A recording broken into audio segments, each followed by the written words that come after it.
It's a beautiful morning.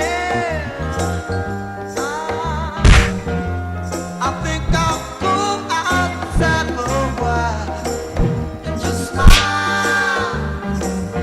Just taking some clean. Good morning, everyone, and welcome back to another Krebs COH replay cast. This time around, we're going to be doing a game on Egletons, and this is truly a morning cast because I've just woken up, and oh my god, I cannot stop yawning, and oh jeez, and I still need breakfast. Okay, but you know, I thought this would be the most convenient time of the day for me to get a cast today for you guys, and like as I was saying, this is going to be a map on the Americanized Egletons, or the more correct pronunciation from the French countryside, Egleton. I believe it's something like that. That is so bad. You French people are just going to hate me after this and probably just desubscribe from me. And I don't blame you. I believe it's Egleton. Something like that. But anyway, the Americanized version is Egletons. Oh my god, it's so hard to say. Let's get on to the match. Okay, just who cares about the pronunciation? I'm just going to keep on butchering it. Okay, so we have a 1v1 match of the Americans, FReAkYLikeLeE. Which is kind of funny. His display picture on the Game Replays forums is Bruce Lee, so that is why his name is like that. And we also have Casa 2 playing as the PE. Bruce Lee. So how are the PE going to deal against Bruce Lee in this French countryside map? Who knows? Really, who knows? So let's take a look at the tactile map. Why, there's nothing happening that much. I don't believe I've casted a game on this yet. If I have, maybe this is the second one. And Egletons is quite a funny map. Just like any other map in the game, there's different sort of personalities that each map has. If you look on the left-hand side, you're going to be fighting in urban combat. On the right-hand side, you'll be fighting in the open space. The left-hand side obviously offers a bunch of green cover, a bunch of buildings, so green cover absolutely everywhere, and hardly any orange cover for that reason. It's going to be kind of interesting to see what happens out of that. And obviously, I believe the PE are at a slight advantage here. It's just my personal opinion. Obviously, the Americans will have loads of infantry, so will the PE likewise.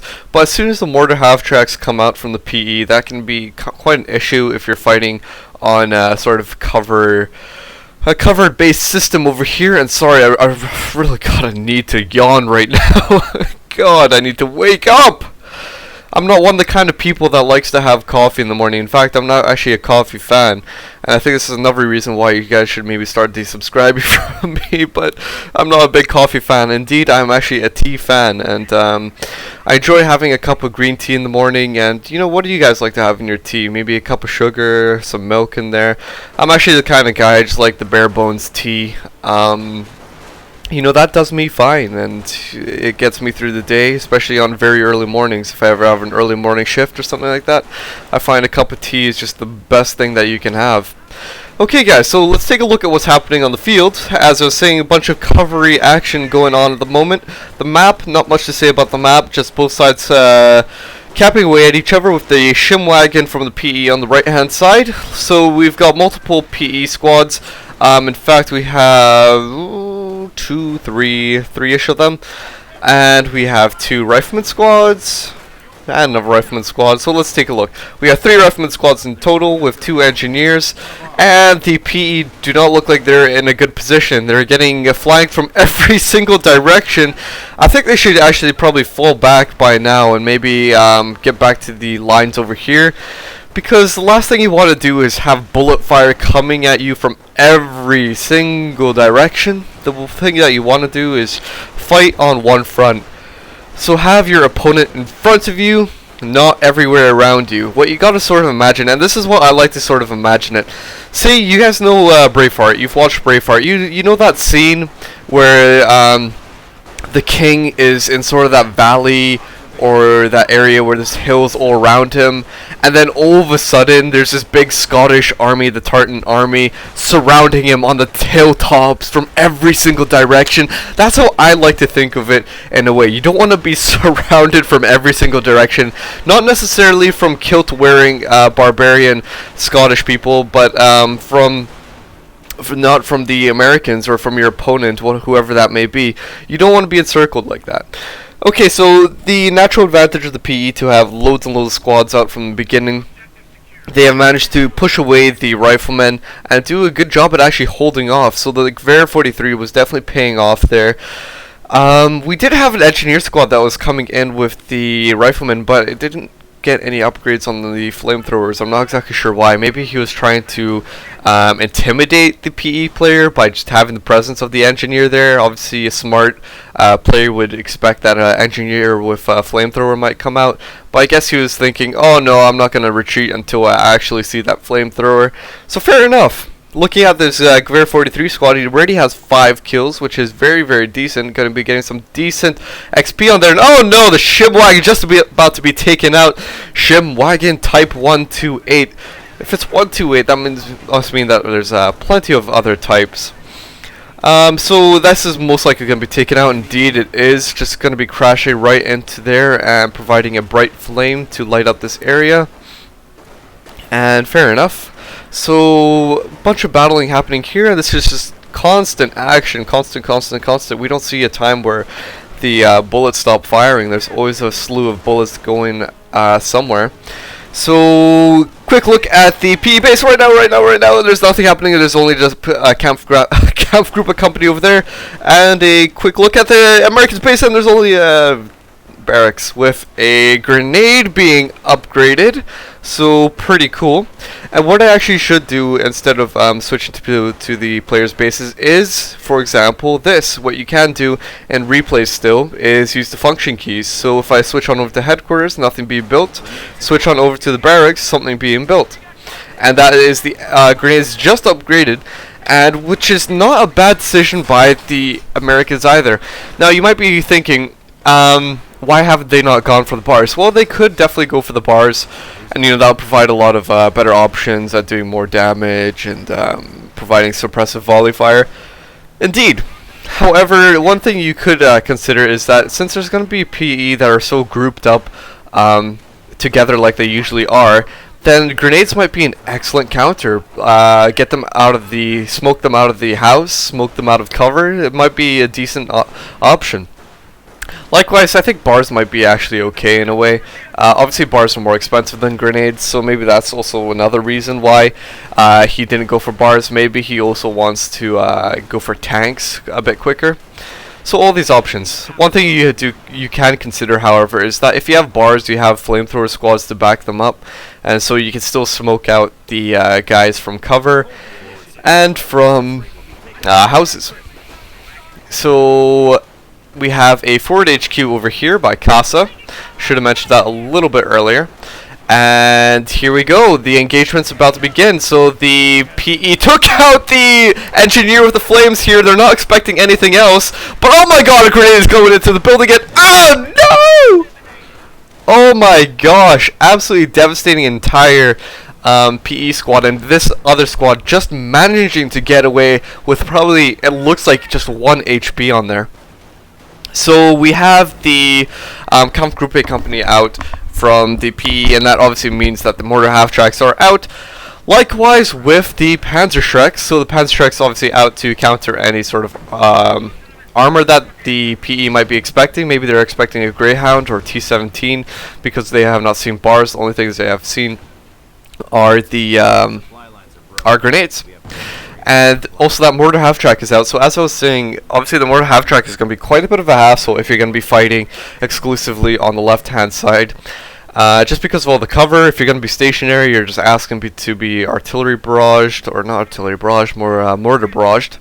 And so you got to be constantly moving from the cover, and that just means you're going to be put at a disadvantage whilst the PE can be in cover. So taking a look at what the capping is at the moment, we have 500 points for the Americans, 393 for the PE. And it looks like the PE are just getting back into the race, so the counter is beginning to tick onto the American now, and the PE are moving on to the right hand side. Plus 43 for the Americans, plus 26 fuel for the Americans. So really nothing much. How are the Americans going to counter this? Well, they put up a supply depot, likewise with a triage center as well. And that obviously means that they're going to be going for some armor in due course, unless they want to get just exclusively AT guns. Depends how they want to play. But really, they have a variety of options to go for at the moment on how they can counter the PE. So the PE, I'm just going to take a quick drink of water here, guys. Just because I'm a little bit thirsty. And the PE are bringing in their mortar half-track just to get a little bit of sight with the PE Panzer Grenadiers in the front. So very, very good. And the mortar's just a way to fire. So what is going to happen here? Let's take a look at this. Well, it looks kind of futile to me. I mean, the PE definitely know the grenades, and as we can see, the PE just totally avoiding that grenade from the rifleman. They've seen it once, and oh my god! No! What I was just about... No! Entire squad is taken out! Oh man, what I was just about to say was that the Panzer Grenadiers... I was going to say it too quick. The Panzer Grenadiers obviously noted that the first grenade that came out earlier, they obviously know that grenades are on the field, so they're a lot more aware of them, and so they're going to avoid them. And well, that held true for this squad in the building, but not the squads behind the cover. In fact, they lost the entire Panzer Grenadier squad. So not really perfect preservation from the PE. They have lost 2 Panzer Grenadier squads thus far in the game, that we have seen anyway.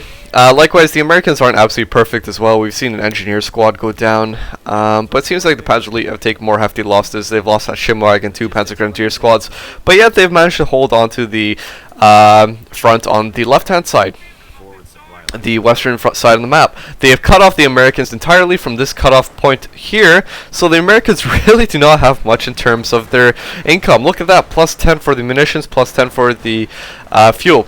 Now, what we do have from the Americans are the Rangers selected, so that means they've gone for the infantry doctrine. Interesting tactical choice. Obviously, they're going to have 2 bazookas initially on that Ranger squad, absolutely free. And if they go for the Thompsons could obviously help in ripping apart these Panzer Elite, which they probably could desperately need. Good thing about the Americans is that they can they initially have a very, very good capping rate on the riflemen. I believe 1.5 times, which is absolutely fantastic. I believe that was fastest in the game. So they can recover very, very decently from this. The PE, however, the Panzer Grenadiers have, I believe, a 0.075 capture rate, which can be increased from Fieldcraft with to, I believe, 1.25 something decimal to the addition of pi. I don't know, it's something like that. It's about 1.25. So what else are the PE going to come out with in order to advance? They're going to get a Panzer Support Command, so obviously going to be providing a bunch of tactical options. Let's switch on over to Casso since I haven't looked at him in a while. He has gone for his Tank Destroyer Doctrine. Interesting! Maybe he was expecting the Armor Doctrine from the Americans, because you know, the Armor Doctrine wouldn't be a bad choice either, considering that there's so much infantry on the field and no bars and hardly any upgrades. Maybe he was expecting heavy tanks, and then the Armor Doctrine might be out, so having that Tank Destroyer Doctrine with the Tank Hunter Doctrine, Tank Destroyers with the Hetzers, can obviously counter all those Shermans and M10s and all that good stuff with the Hetzers. So here we go, Mr. Hetzer making himself known on the field, and loads of battling. Oh my god, another Panzer Grenadier squad going down the house over here. However, this squad is okay. They're getting repaired, or their health back up, and this Hetzer is providing some sort of support, doing a little bit of damage onto this Rifleman squad, which has Veterancy 2. I don't believe the riflemen have sticky bombs because they are just running away, not even getting close to the tanks.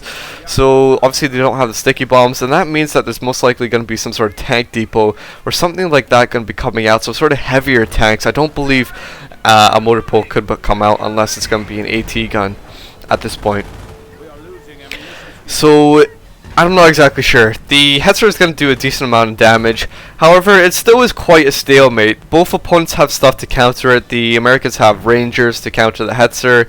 The Hetzer is out, which is going to counter tanks, which the Americans don't really have at the moment. However, despite all of this, the Hetzer has managed to rack in 2 kills. Now, what is the funny thing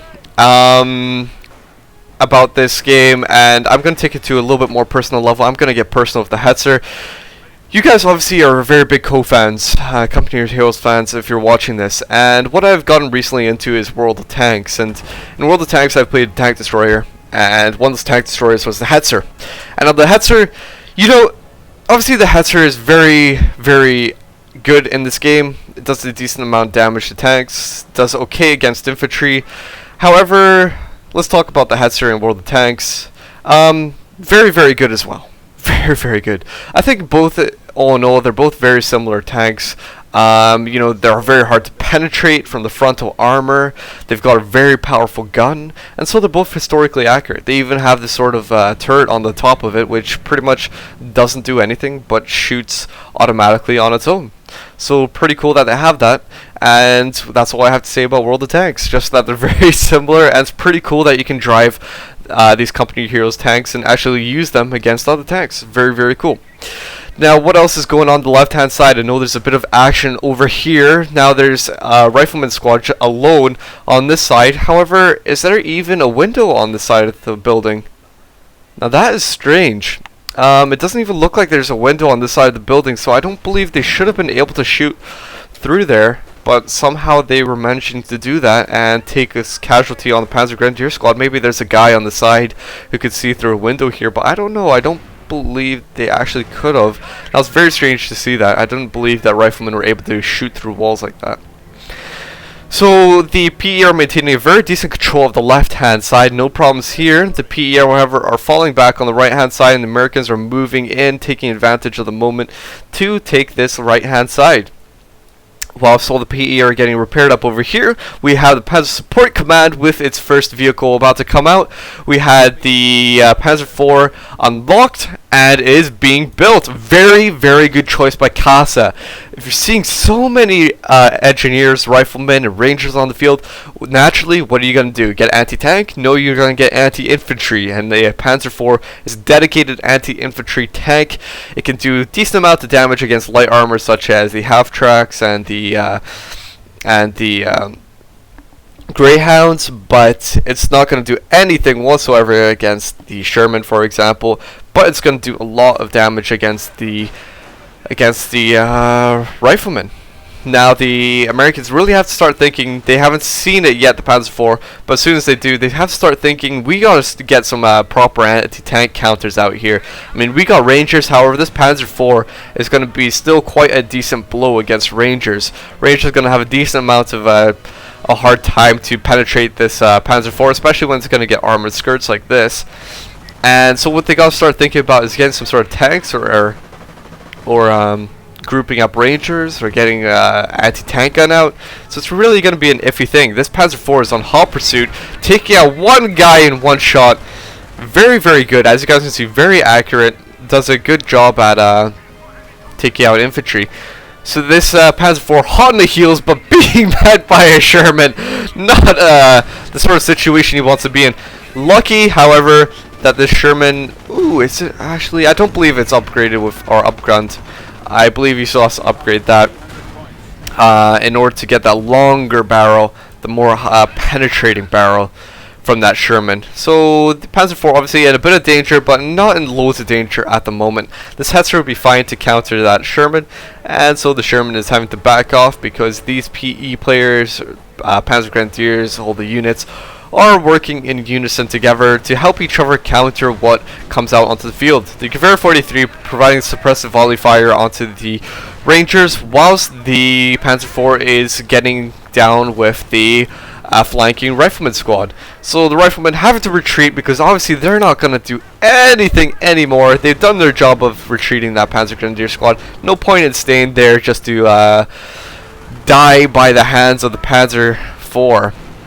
So as you guys can see, the Rangers having a difficult time of even doing anything against this Panzer IV, come on, let's see one damage shot. No, nothing. Instead, they're going to be retreating out of there.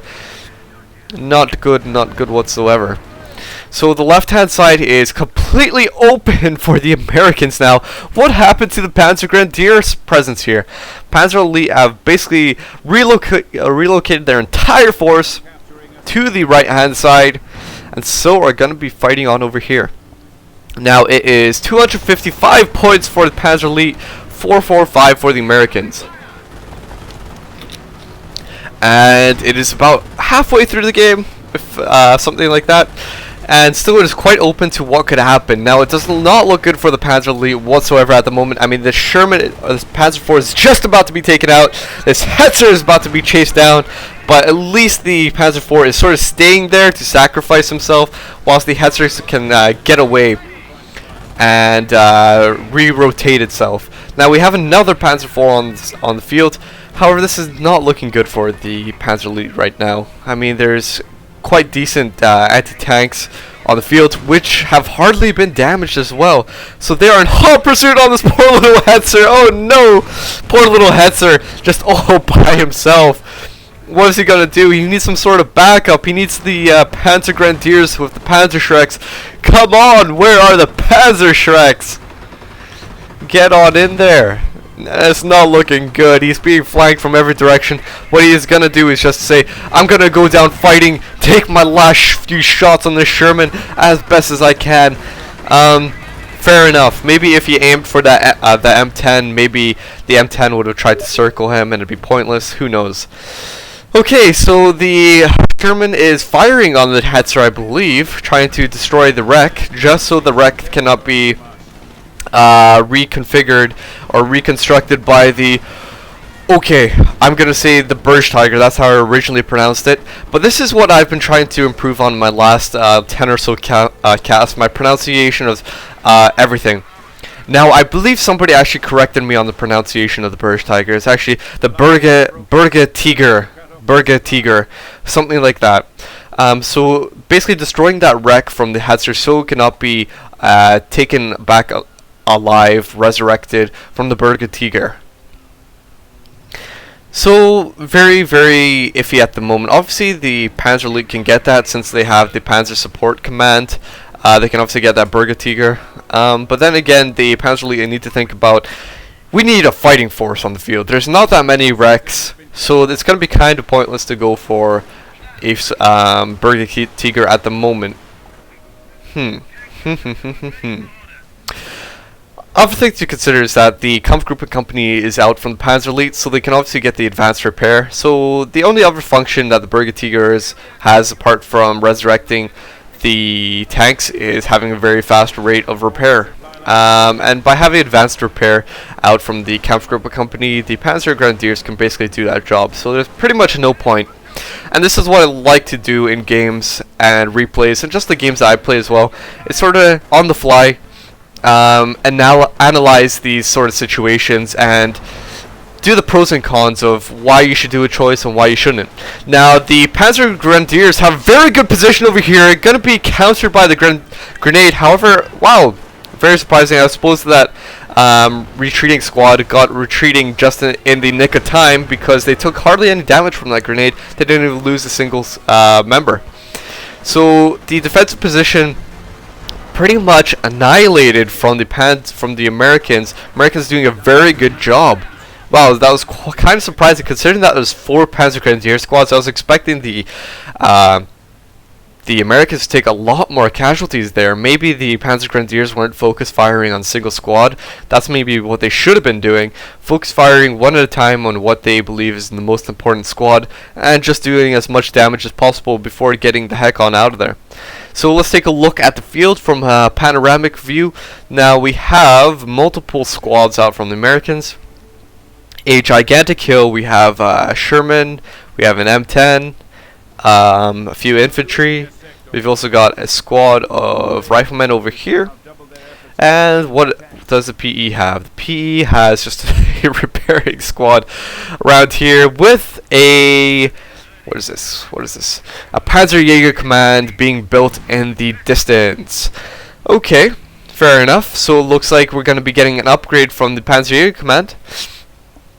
And now for the newer players, you might be thinking, why would he want to go for a Mortar at this point in the game? Maybe he's low on resources or something like that. Well, the thing is, the Panzer Elite, not necessarily when they upgrade something, they have to go for that unit.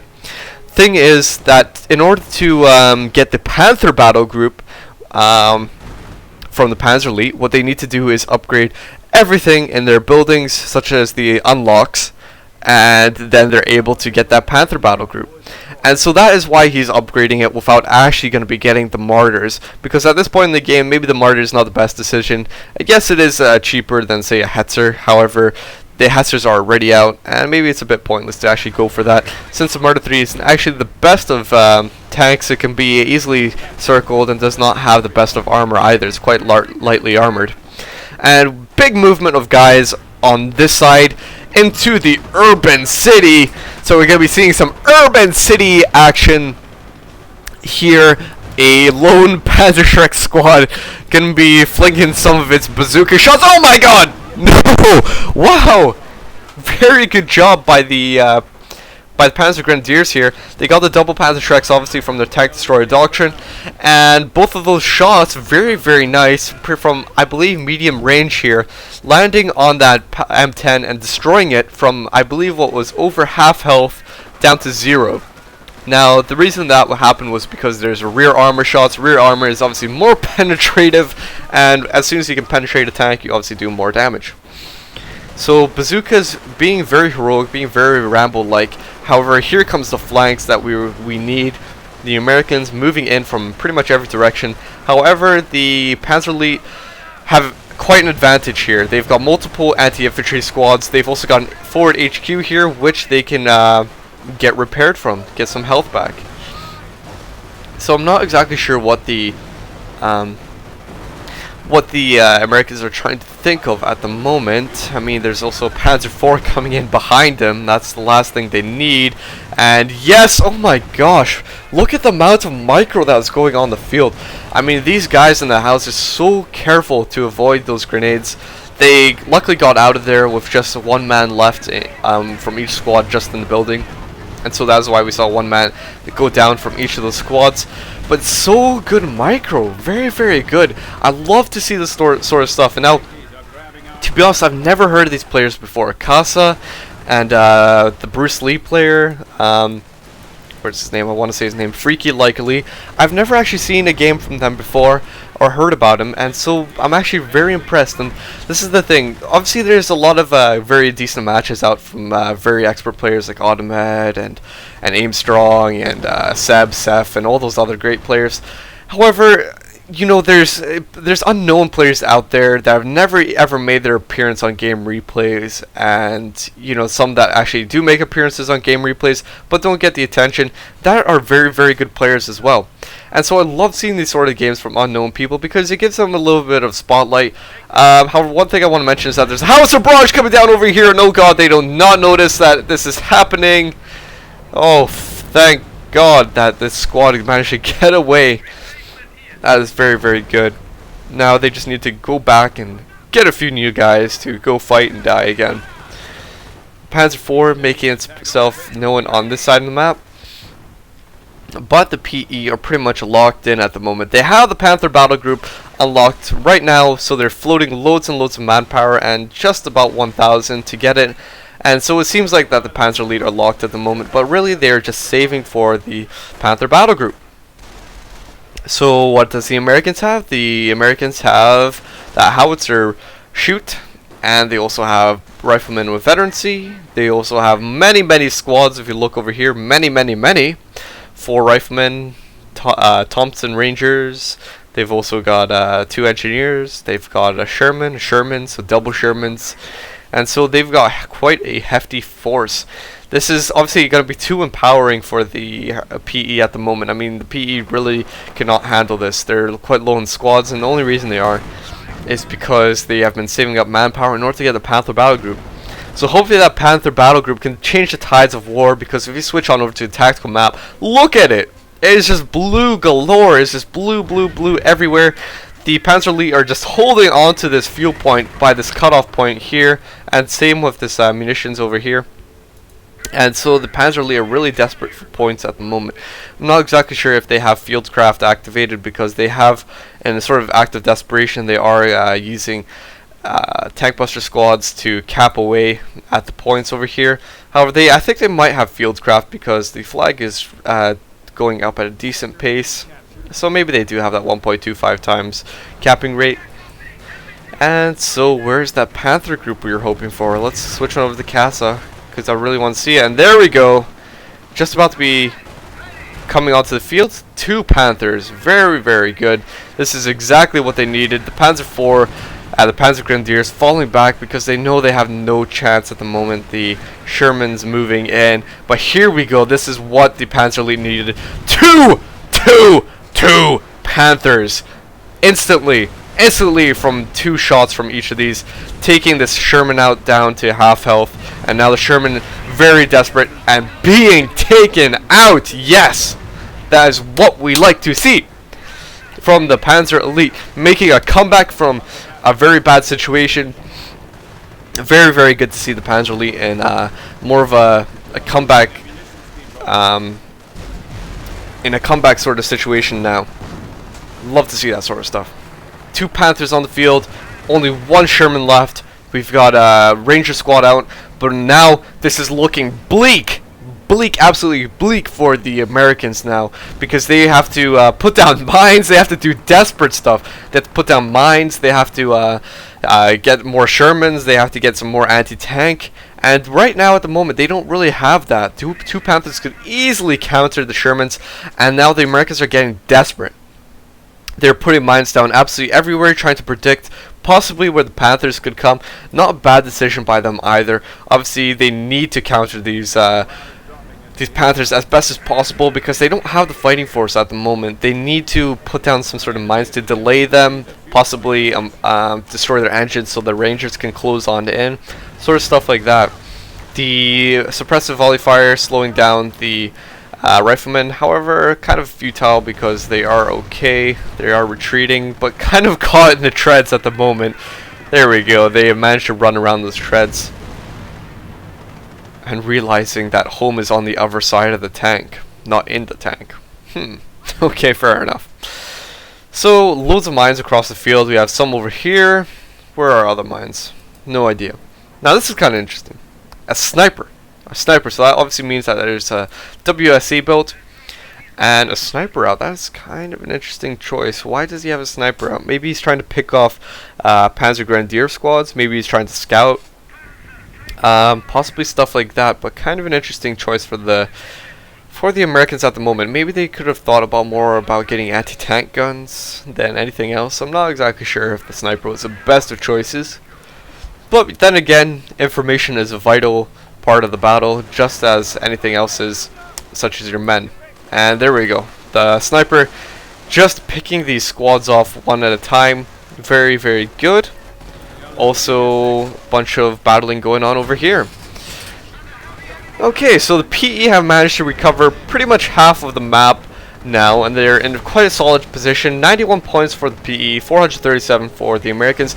So really, really not looking good for the PE in terms of points. 33 minutes about into the game, and still pretty much open to anyone else winning this. Obviously the PE are quite low in points, and they could lose this by points. However, they still have a bunch of tanks, and the Americans have pretty much nothing to counter this. Where are the mines on the field? We have mines over here, and so the Panthers aren't really in this direction. They're gonna avoid it, but I don't know. Here we go. Maybe they're gonna crash into mine. God knows. No, it looks like they're gonna be relocating elsewhere onto the map. But no! Be careful, Mr. Panther, because there's a mine literally right in front of you. As soon as he moves forward, he's just gonna crash into that. Oh no, not looking good. And so this rifleman squad being kind of bold. The Panther be lurking a little bit too close and just getting out of there. Sticky bombs! So sticky bombs out from the rifleman at last.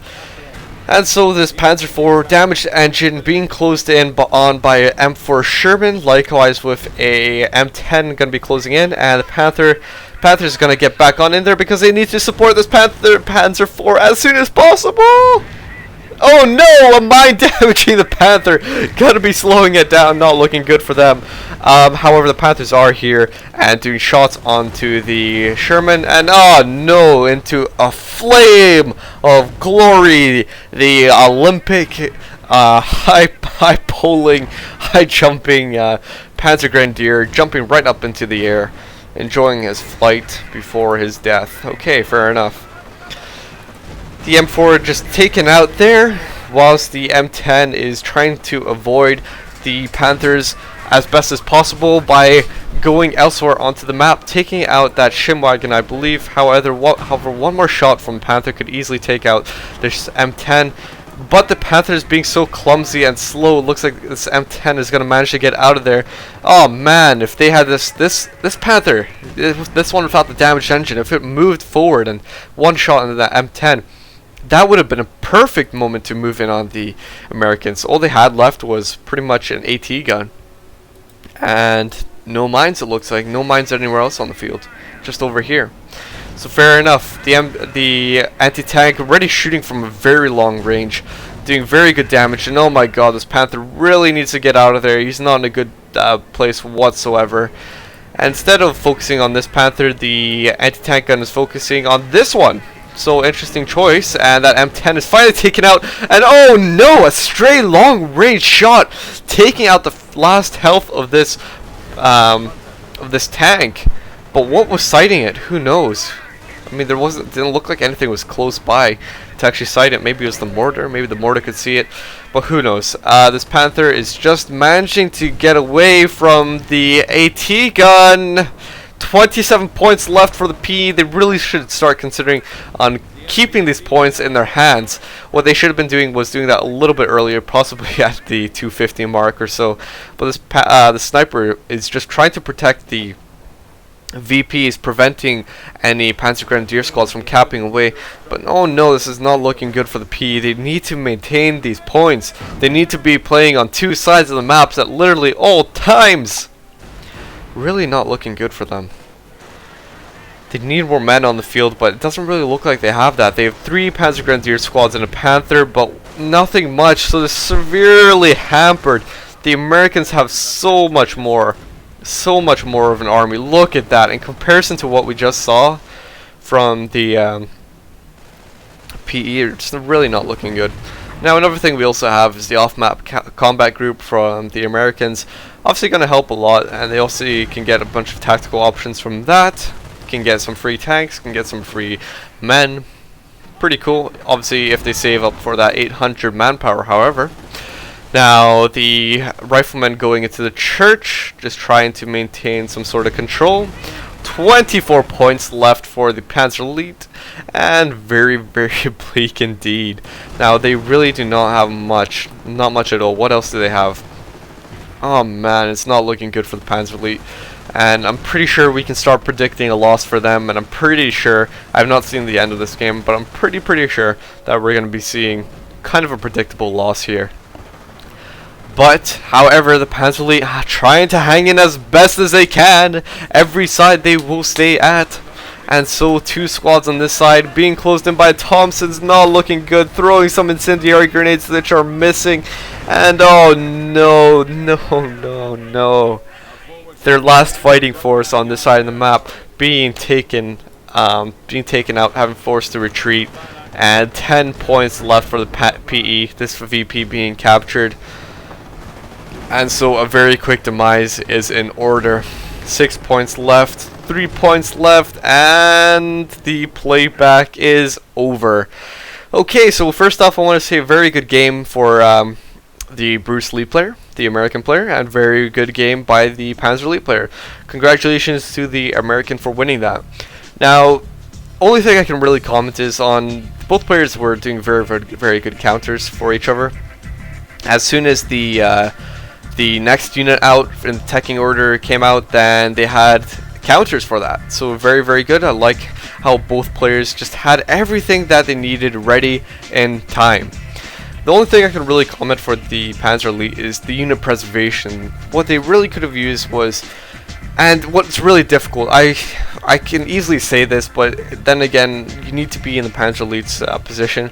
Only thing I can really say is that the unit preservation needs to be upped a bit, losing those Panzer IVs so easily, Panzer Grenadiers as well. But then again, playing as a PE is kind of a bit hard sometimes, especially when your squads don't have veterancy, and especially when your squads are only 3-man squads. So it can be a bit difficult at times to keep them alive, but however, you really need to be tiptoes, keeping them fully at health, fully reinforced and stuff like that. So anyway, I hope you guys enjoyed this replay, and until next time, I'll see you guys later.